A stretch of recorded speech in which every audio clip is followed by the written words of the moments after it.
kumkaribisha pastor wetu wa kina mama. We're going to Karibu our Pastor pastors Sobe. Karibu. from mothers to welcome up front. Karibu baba yetu. Huyo ndio baba yetu. Amana ndio wa kina mama wote. Kama tuko vizuri katika Yesu ni yeye huyu.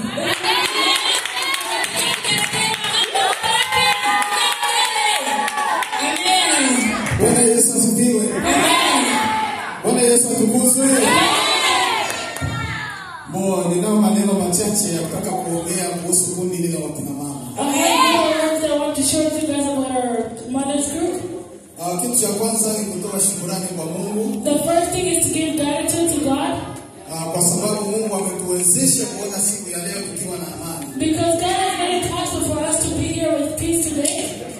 Na nitaendelea kuyasoma kama niliyoyaandika hapa. And I want to say how I wrote it down later in the day.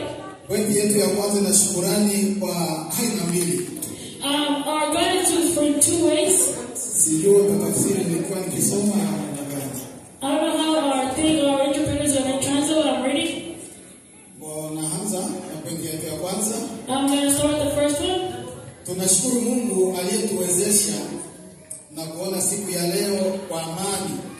Na ijulikane kwamba hatutakosa kuwashukuru wakina mama wa kanisa letu. I thank God for bringing us this far, and we will not go a day without thanking God for the women in this church. Kwa vile wanavyojitolea usiku na mchana kwa